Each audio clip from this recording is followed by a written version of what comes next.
চিনবে আব্বাকে, আব্বা চিনবে ছেলেকে, কিন্তু কেউ কাউরি পরিচয় দেবে না। সব নিজের নিজের নাপসি নাপসি করবে। এইভাবে নিজের বোনের কাছে যাবে, নিজের আত্মীয় স্বজনের কাছে যাবে, স্ত্রীর কাছে যাবে, সবারই কাছে যাবে। সবাই সেদিন অস্বীকার করবে, কেউ একটা এনেকে দিবে না। কারণ হলো আল্লাহ রাব্বুল আলামিন বলেছেন, এই দিনটাকে বলেছেন ইয়াউমুল ফাসাল। এই দিনটা হলো জুদাইয়ের দিন। জুদা মানে আলাদা। যেমন বাপকে ছেলে আলাদা করে দেয়, আলাদা হয়ে যায়, কিংবা ছেলে বাপকে ছেড়ে আলাদা হয়ে যায়, অন্য জায়গায় চলে যায়, মানে যাকে আমরা সাধারণ ভাষায় বলি ছেলে আমার জুদা হয়ে গেছে, আলাদা হয়ে গেছে। ওদের কিয়ামতের দিনে কেউ কাউরি হবে না। সেদিন কেউ কাউরি হবে না। সব নিজের নিজের নাফসি নাফসি করবে, নিজের নিজের তারাহি তারাহি করবে। সেই দিন কেউ কাউরি হবে না। এবং নিজের মানে আমলে কাহারি তো ঘাম হাঁটু থেকে হবে, কাহারি মাথা থেকে হবে, কেউ তো নিজের ঘামে হাবুডুবু করবে। সেই দিন এমন ভয়াবহ দিন হবে। তাই আমার আল্লাহ বলছেন, ওয়ালা তাজিরু উজরাতুন বিজরা উখরা। আল্লাহ বলছেন নিজের নিজের বোঝ নিজেকে বহন করতে হবে। কেউ কাউরে বোঝ উঠাবে না, কেউ কাউরে হিসাব দেবে না। নিজের হিসাব নিজেকে দিতে হবে, কেউ কাউরে হিসাব দেবে না। অতএব দুনিয়াটা হচ্ছে আখিরাতের খেতি। আজকে আমরা কি করছি?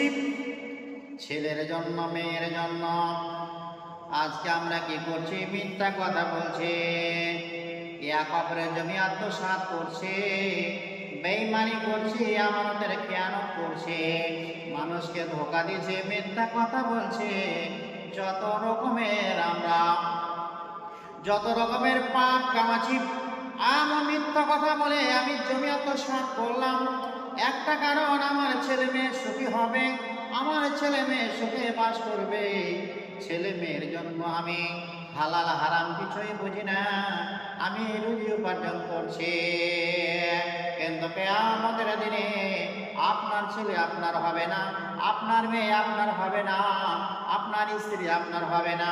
তাই আমার আল্লাহ বলছেন, ইয়া আইয়ুহাল্লাযীনা আমানু লা তুলহিকুম আমওয়ালুকুম ওয়ালা আওলাদুকুম আন যিকরিল্লাহ ওয়া ইয়াফআল যালিকা ফাউলাইকা হুমুল খাসিরুন।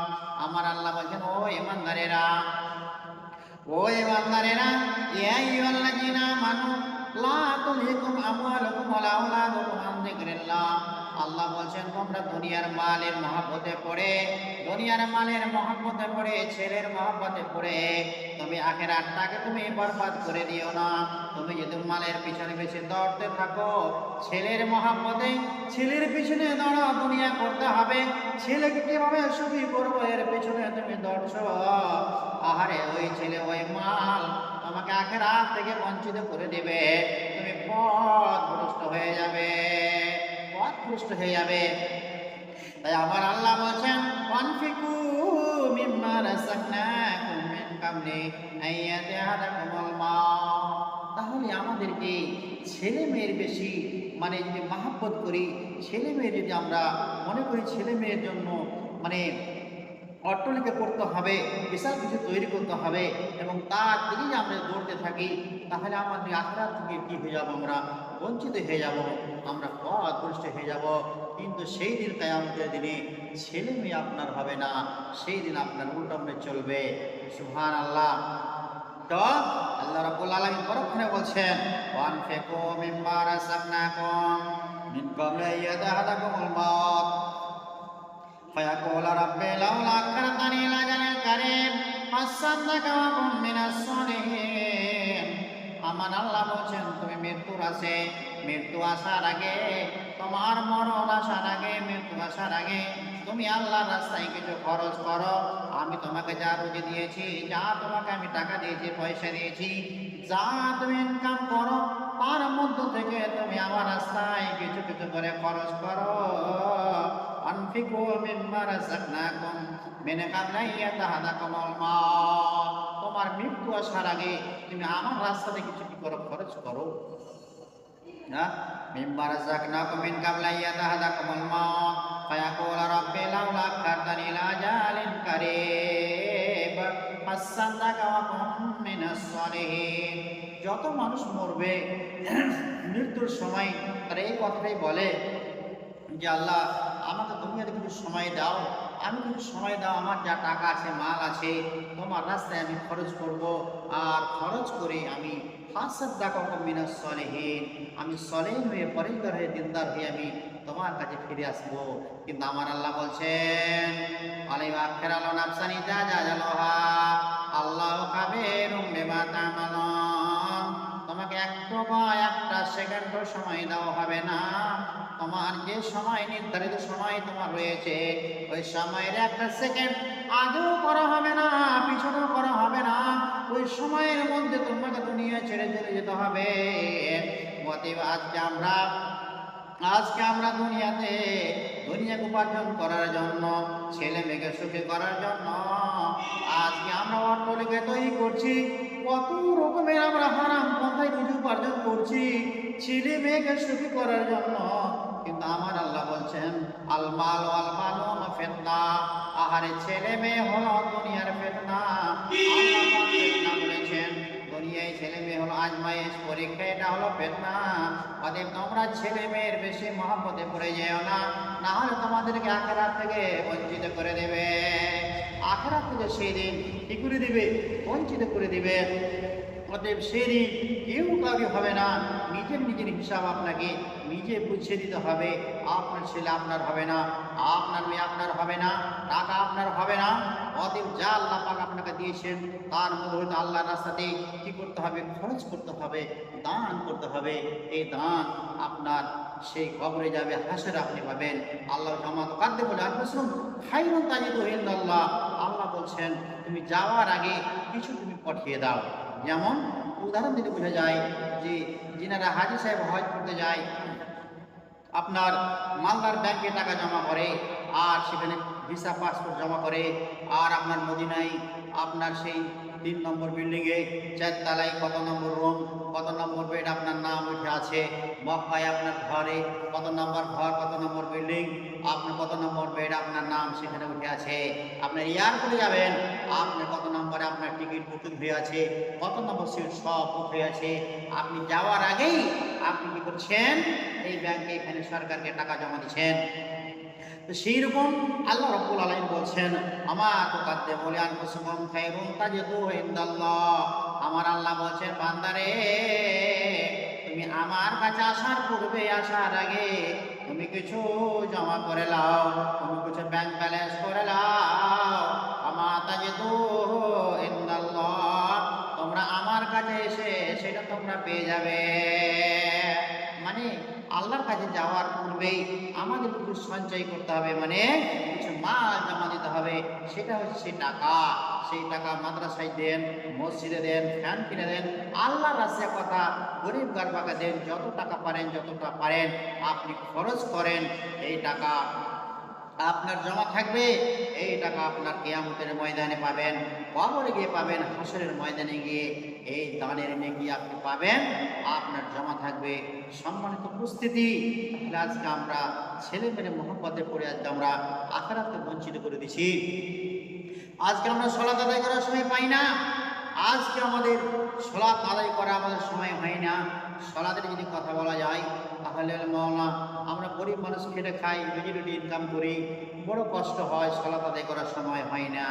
আহা যারা পয়সাওয়ালা তাদেরকে যদি বলা যায়, তারা বলে যে মাওলানা বড় চাপ, বড় টেনশন, এখানে যেতে হয়, ওখানে ছুটাছুটি করতে হয়, দৌড়াদৌড়ি করতে হয়, সালাতের সময় পাই না, সালাত আদায় করার সময় হয় না।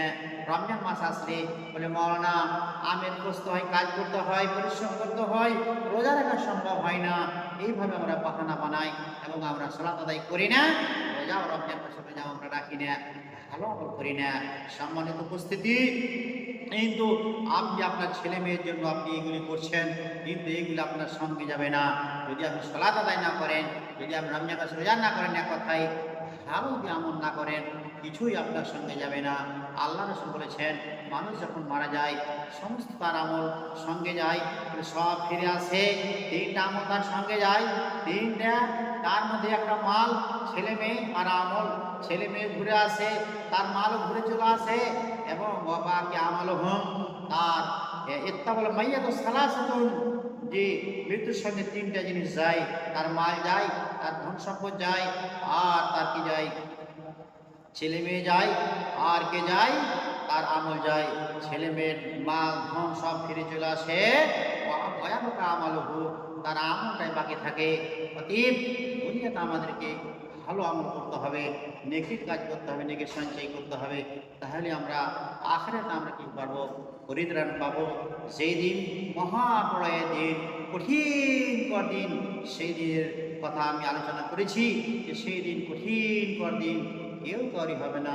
সেই দিন সবাই নাফসি নাফসি নাফসি করবে, হাই নাফসি হাই নাফসি নাফসি, তারাই তারাই করবে মানুষ। সেই দিন এত ভয়াবহ দিন হবে।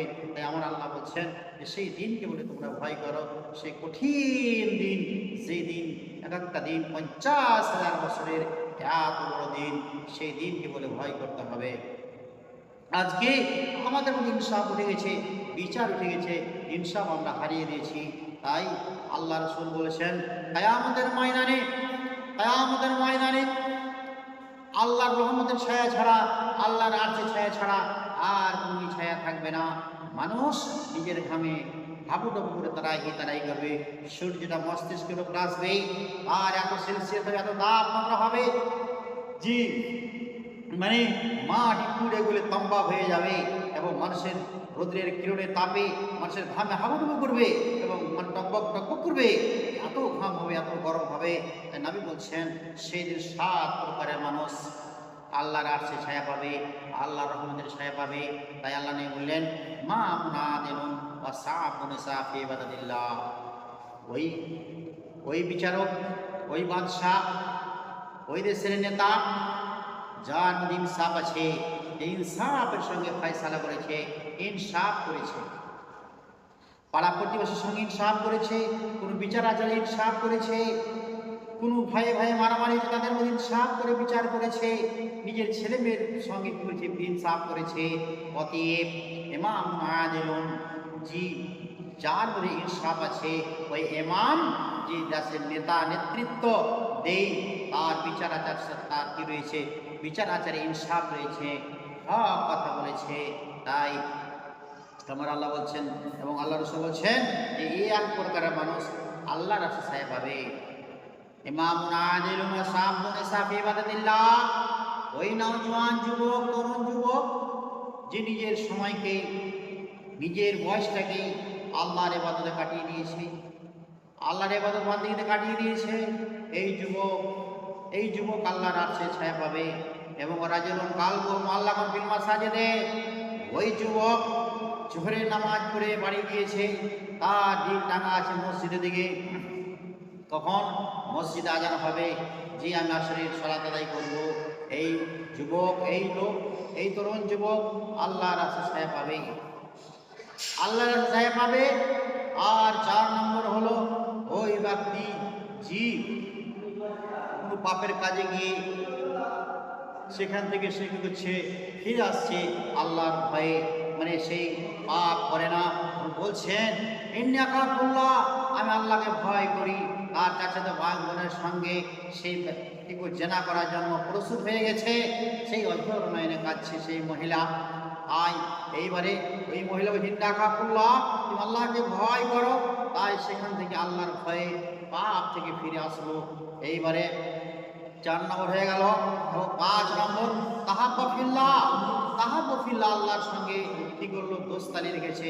আজকে আমরা দোস্তালি করি, দুনিয়াবি দোস্তালি, দোস্তের বাড়ি যাবো, মিষ্টি মিষ্টি খাবো, নতুন নতুন জামা পোশাক দেবে, আপনি দোষ লাগিয়েছেন, দোস্তের বাড়ি গেলেন, আপনি আপনার ওয়াইফ কাপড় চোপড় কিছুই দিলে না, ভালো মতো খাওয়িয়েছে, আপনি রাস্তায় যাচ্ছেন আর বলছেন কোন যে ন্যাকটার সঙ্গে দোষ লাগাইল রে, তুই আর আমি গেলুম, তো এখানে কাপড়ও দিলে না, একটা লুঙ্গিও দিলে না, তারপরে আর ফোন করছেন তো আর ফোন করছে না, কথা বলছে না, কিংবা আপনাকে ডাকছে না, ডাকে না, বলে কেন এই দোস্তের বাড়ি গেলে তো একটা না লুঙ্গি দিলে না, একটা জামা দিলে না, একটা প্যান্ট দিলে, হ্যাঁ বা ভালো মন্দ আমার সম্মান করলে, দোস্তালি ছুটে গেল।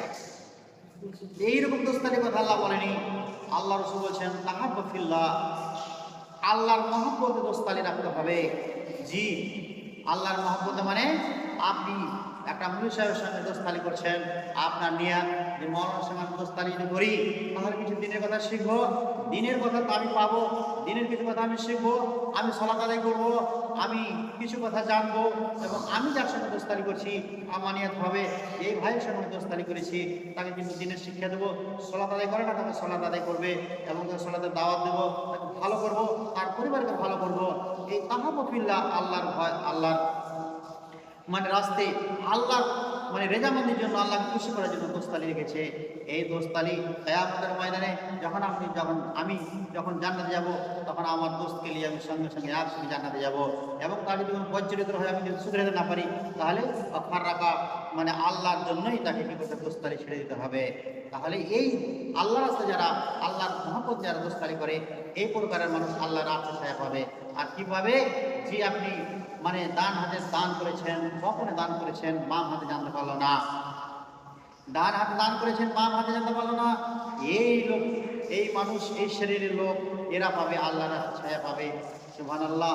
সব প্রকারের মানুষ কিয়ামতের ময়দানে আল্লাহর ছায়া পাবেন। মানে আল্লাহর ছায়া ছাড়া, আল্লাহর রহমতের ছায়া ছাড়া আর কোনো ছায়া থাকবে না সেই দিন। এই সাত শ্রেণীর মানুষ সেই দিন আল্লাহর জান্নাতে যাবে, আল্লাহর ছায়া পাবে। তাহলে আমরা যে দোস্তানি করি, তাহলে আমরা আল্লাহর সঙ্গে আল্লাহর ভালোবাসায় আমরা দোস্তানি করবো। এবং যারা তরুণ যুবক, এখন যুবক বয়সে যারা ইবাদত করে, আল্লাহ বড় খুশি হন, আল্লাহ বড় মানে সন্তুষ্ট হয়। অতএব যুবকদেরকে আমার দাওয়াত থাকলো যে যুবক বয়সে আপনারা সালাত আদায় করুন, ভালো ভালো আমল করুন, ভালো ভালো কাজ করেন। এবং আপনি ছেলে মেয়ের মানে মহাব্বতে পড়ে গিয়ে আপনি আখেরাতটাকে আপনি কি করছেন? বরবাদ করে দিচ্ছেন, আখেরাতকে নষ্ট করছেন না, এমনটা করতে হবে না। আখেরাতটা পরকাল, আল্লাহ বলছেন বালতুসিন হায়াতা দুনিয়া ওয়াল আখিরাতু রাব্বুকা, দুনিয়াটা ধ্বংস হয়ে যাবে, দুনিয়া একদিন শেষ হয়ে যাবে, আখেরাটা অবশিষ্ট থাকবে। আমাদের আখেরাতকে প্রাধান্য দিতে হবে। যাক ছেলে মেয়ে আমাদের দুনিয়া করতে হবে, কিন্তু এমন নয় আগে আমাদের দিন আগে রাখতে হবে।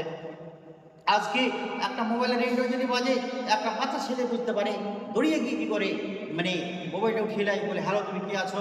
আপনি যদি সালাত আদায় করেন আর যদি রিংটোনটা বাজে, মোবাইল বাজছে, আপনি তাড়াতাড়ি মনে করছেন জি কে যেন আমাকে ফোন করছে, আপনি এটা মনে ভাবছেন, তাড়াতাড়ি করে আপনি সালাত শেষ করে তাড়াতাড়ি ফোনটা ধরছেন।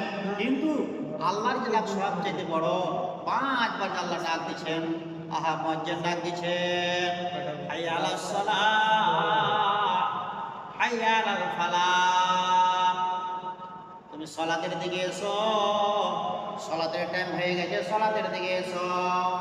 কিন্তু আপনি একবারও সাড়া দিচ্ছেন না। হাইয়া আলাল ফালাহ, তুমি যদি সালাত আদায় করো তাহলে তুমি কামিয়াব হবে, সফলতা অর্জন করবে, তুমি পরিত্রাণ পাবে।